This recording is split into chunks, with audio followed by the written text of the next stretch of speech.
জয় যিশু। আমাদের মহান প্রেমময় পিতা প্রভু যীশু খ্রিস্টের নামে আমি আজকের সকালে সবাইকে স্বাগত জানাই।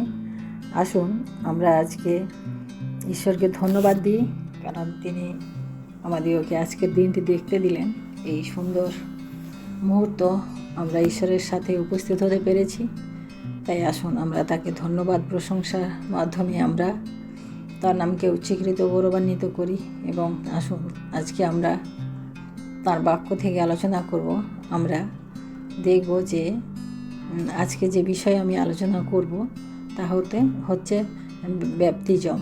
আমরা প্রত্যেকে খ্রিস্টান ভাই বোনেরা আমরা প্রত্যেকে জানি যে আমাদের যারা আমরা যিশুকে গ্রহণ করি বা বিশ্বাস করি, আমাদের ব্যাপটিজম নিতে হয়।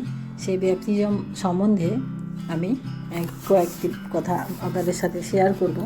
আপনারা সবাই হয়তো জানেন, তাও আমি আজকে ব্যাপটিজম সম্বন্ধে আমি কিছু কথা বলবো। ব্যাপটিজম হচ্ছে কি সেটা আমাদের জানা দরকার। আমরা যখন মন পরিবর্তন করি, আমরা যখন যিশুকে বিশ্বাস করি, মন পরিবর্তন করি এবং ঈশ্বরের পথে চলতে শুরু করি, তখন আমাদের ব্যাপটিজম নেওয়া উচিত। কারণ এটা ঈশ্বরের আজ্ঞা ছিল, যিশুর আজ্ঞা ছিল ব্যাপটিজম নেওয়ার ব্যাপারে। তাই আমরা সেই বাক্যটা দেখি, সেই পদ দেখি। আমরা মথিলিখিত সুসমাচার তার 28 অধ্যায় 19 পদে আমরা দেখি যে এখানে ব্যাপটিজমের জন্য যিশু কি বলেছেন। অতএব তোমরা গিয়া সমুদয় জাতিকে শিষ্য করো, পিতা পুত্রের ও পবিত্র আত্মার নামে তাহাদিগকে বাপ্তাইজিত করো। অর্থাৎ আমরা দেখি যে ব্যাপটিজম আমরা কেন নেব বা ব্যাপটিজম কি, যদি আমরা ভাবি যে এটা হচ্ছে ঈশ্বরের আজ্ঞা, স্বয়ং যিশুর আজ্ঞা। তিনি যখন জগতে ছিলেন তিনি কিন্তু তার শিষ্যদেরকে এই আজ্ঞা দিয়েছিলেন যে তোমরা সমুদয় জগতে যাও, সারা বিশ্বে গিয়ে সবাইকে শিষ্য করো এবং ব্যাপটিজম দাও। কারণ ব্যাপটিজম আমরা দেখি যিশু নিজেও নিয়েছিলেন, তাই না? আমরা দ্বিতীয়ত দেখি যে আমরা কেন ব্যাপটিজম নেব। আমি দ্বিতীয়ত দেখি 1 করন্থীয় তার 12 অধ্যায় 13 পদ বলে, ফলত আমরা কি যিহুদি, কি গ্রিক, কি দাস, কি স্বাধীন, সকলেই এক দেহ হইবার জন্য একই আত্মাতে বাপ্তাইজিত হইয়াছি এবং সকলে এক আত্মা হইতে পাইত হইয়াছি। অর্থাৎ এখানে যিশু আমাদিগকে এক দেহ রূপে তিনি বর্ণনা করেছেন। অর্থাৎ যিশুতে আমরা যারা বিশ্বাস করি আমরা যেন এক দেহ হয়ে থাকতে পারি। অর্থাৎ আমরা উচ্চ নীচ, ধনী দরিদ্র, বড় জাত নিম্ন জাত, উঁচু জাত নিচু জাত, সমস্ত প্রকারের লোক আমরা যিশুতে এসেছি। আমরা যেন একভাবে এক দেহ হয়ে থাকি,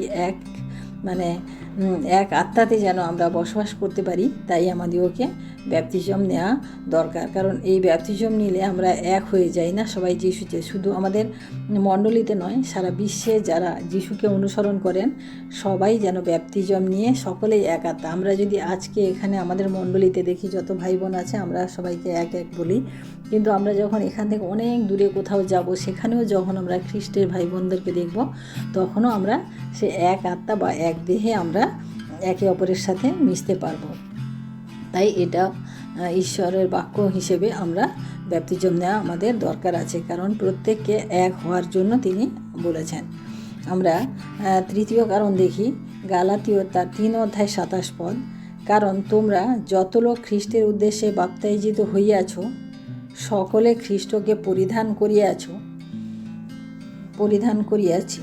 অর্থাৎ আমরা যিশুকে পরিধান করি না, যিশুকে আমাদের পরিধান করা হচ্ছে আমাদের ব্যাপটিজম। অর্থাৎ যিশুকে পরিধান মানে যিশুর পথে চলা। আমরা তখনই আমরা ব্যাপটিজম নিই যখন আমরা যিশুর আজ্ঞা সকল মানি বা যিশুকে অনুসরণ করি, বিশ্বাস করি এবং তার পথে আমরা চলতে পারি।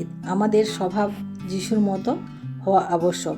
আমরা যখন ব্যাপটিজম নিই তখন যিশুর স্বভাব, তার চালচলন এবং আচার ব্যবহার আমাদেরকে পরিধান করতে হবে বা আমাদের মধ্যে হওয়া উচিত, যেন আমাদের জীবন দ্বারা তা প্রকাশ পায়। অর্থাৎ আমরা ব্যাপটিজম নেওয়ার পরে আমাদের জীবন যেন লোক দেখে বুঝতে পারে যে আমরা যিশুর অনুসারী বা যিশুকে আমরা গ্রহণ করেছি। যেরকম বিশেষ ক্ষেত্রে যেরকম ড্রেসের প্রয়োজন হয় না, পুলিশ, ডক্টর, এদের যেরকম ড্রেস দেখে ওদেরকে বোঝা যায় যে ওরা পুলিশ বা ডক্টর বা নার্স বা যাই হোক আমরা ড্রেস দেখে বুঝে যাই, সেরকম ব্যাপটিজম হচ্ছে এমন একটা জিনিস যা আমাদের মানে উপরে মানুষটাকে পরিবর্তন করে দেয়, যেটা থেকে আমরা দেখেই বুঝতে পারি যে আমরা যিশুর অনুসারী বা যিশুর শিষ্য। ব্যাপটিজম আমাদের মানে কি ইঙ্গিত দেয় না, আমাদের ব্যাপটিজম নেওয়ার যে কারণটা আমরা কি ইঙ্গিত দেয়, আমরা রোমিও তার 6:4 দেখি, অতএব আমরা তাহার মৃত্যুর উদ্দেশ্যে বাপ্তিস্ম দ্বারা তাহার সহিত সমাধিপ্রাপ্ত হইয়াছি, যেন খ্রিস্ট যেমন পিতার মহিমা দ্বারা মৃতগণের মধ্য হইতে উত্থাপিত হইলেন, তেমনি আমরাও জীবনের নতুনতায় চলি। আমরা এখানে দেখি যে খ্রিস্ট যেরকম মৃত্যুর পরে সমাধিপ্রাপ্ত হলেন এবং আবার পুনরুত্থিত হলেন, সেই রকম বলছে যে ব্যাপটিজম দ্বারা আমরা পুরানো মানুষকে আমরা সমাধিপ্রাপ্ত করি এবং নতুনতায় চলি। কলসীয় তার 2:2 দেখি, যেন তাহাদের হৃদয় আশ্বাস পায়, তাহারা প্রেমে পরস্পর সংসক্ত হইয়া জ্ঞানের নিশ্চয়তা রূপে সমস্ত ধনে ধনী হইয়া ওঠে, যেন ঈশ্বরের নিগূঢ় তথ্য অর্থাৎ খ্রিস্টকে জানিতে পারে। অর্থাৎ যিশু যে মানে বাপ্তিস্ম হচ্ছে আমরা কিভাবে নিই, ঈশ্বরের দান, এটা হচ্ছে ঈশ্বরের দান। আমাদের বাপ্তিস্ম আমরা জলের মধ্যে নেমে এবং সেখান থেকে আমরা নিই, তখন আমাদেরকে কিছু প্রশ্ন করা হয়। জলের মধ্যে যখন আমরা নামি তখন আমাদেরকে কিছু প্রশ্ন করা হয় যে আমরা বিশ্বাস করি কিনা বা যিশুর সাথে চলতে চাই কিনা। এরপরে আমাদেরকে জলে ডুবিয়ে আবার তোলা হয়, অর্থাৎ আমরা যখন জলের মধ্যে ডুব দিই আমাদের পুরাতন স্বভাবগুলোকে আমরা ছেড়ে দেব বা দিয়েছি, এরকম আমাদের একটা মানে চিন্তাধারা বা আমাদের এরকম একটা স্বভাব চলে আসে। আর যখন আমরা জলের উপরে উঠি তখন নতুন সৃষ্টি হয়ে ওঠার যে ইঙ্গিত, অর্থাৎ জলের ডোবা হচ্ছে আমাদের পুরানো মনুষ্যকে আমরা কবরস্থ করি এবং জল থেকে ওঠা হচ্ছে নতুন মনুষ্যকে আমরা মানে পরিধান করি। অর্থাৎ আমরা যিশু মানে আমাদের যিশু আমাদের গুরু, আমাদের পিতা, তিনি সব, কারণ তিনি বলেছেন যে আমি যেভাবে করি তোমরা সেভাবে করো। তাই আমরা ব্যাপটিজম নেওয়ার আরেকটা যিশু আমাদেরকে দেখিয়ে দিয়ে গেছেন যে আমরা দেখি যে যিশু জর্দন নদীতে যোহন বাপ্তাইজকের কাছ থেকে তিনি ব্যাপটিজম নিয়েছিলেন। আমরা দেখি যিশু কিন্তু যোহন বাপ্তাইজক কিন্তু যিশুকে ডাকেননি বা নেওয়ার জন্য বলেননি, কিন্তু তিনি নিজে চলে গেছিলেন। যখন যোহন জলে ছিলেন, যিশু তখন জলে চলে গেলেন এবং গিয়ে তার কাছ থেকে ব্যাপটিজম নিলেন। তিনি এটা দেখাতে চেয়েছিলেন যে মানে যিশু তো কোনো পাপ করেননি না, তার মধ্যে কোনো পাপও ছিল না যে তাকে পাপ থেকে মুক্তি পায়, কিন্তু তিনি এটা সারা জগৎকে দেখিয়েছেন যে আমি যা করেছি তোমরাও সেইভাবে করো।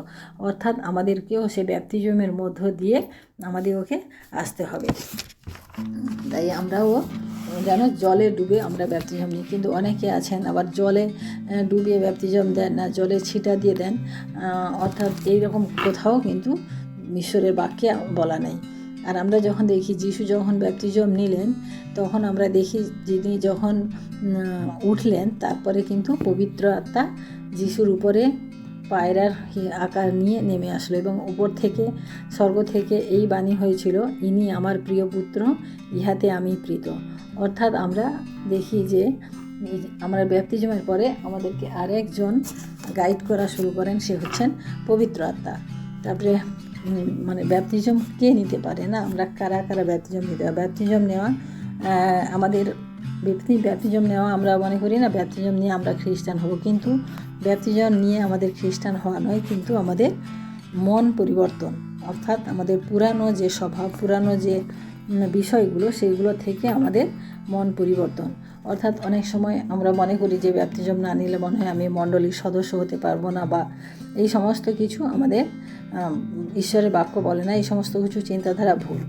আমরা যখন পুরো মন থেকে বিশ্বাস করব এবং আমাদের পাপ থেকে, আমাদের খারাপ জীবন থেকে আমরা যখন পরিবর্তন করতে পারবো নিজেকে, বা নিয়ে আসতে পারবো যে এরপরে আমি আর এই ধরনের কিছু আমরা কি করি না করি সেটা আমরা সবাই জানি না, আমরা প্রতিদিন কি করছি না করছি, এবার তার মধ্যে কোনটা পাপ, কোনটা ভালো, কোনটা খারাপ সেটাও আমরা জানি।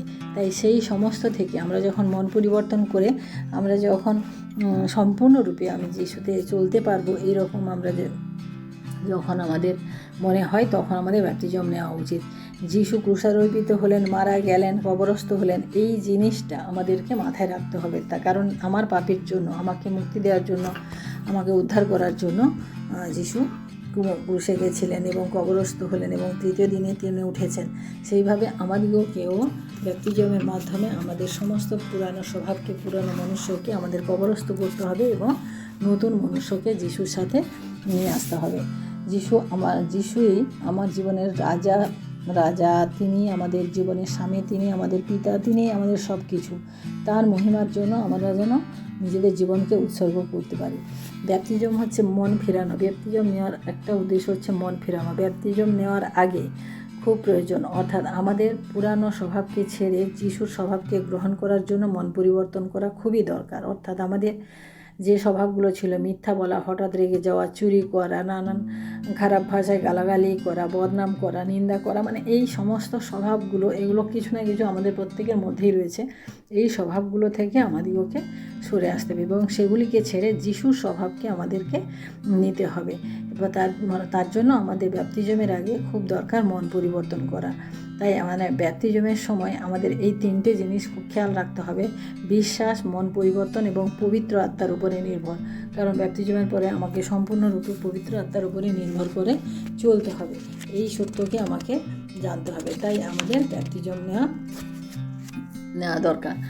প্রত্যেকে খ্রিস্টীয় ভাই বোনদের আমাদের প্রত্যেকের উচিত যে আমরা জলে ডুবে আমরা যেন ব্যাপটিজম নিই। কারণ জলে ডুব দিয়ে যিশু স্বয়ং তিনি নিয়েছিলেন এবং বাইবেলে সেইভাবে বলেছে। কোথাও জল ছিটিয়ে নেওয়ার কথা বলেনি বা কোথাও শুধু প্রার্থনা করে দিয়ে ব্যাপটিজম হয়ে গেল, এরকমও হয়নি।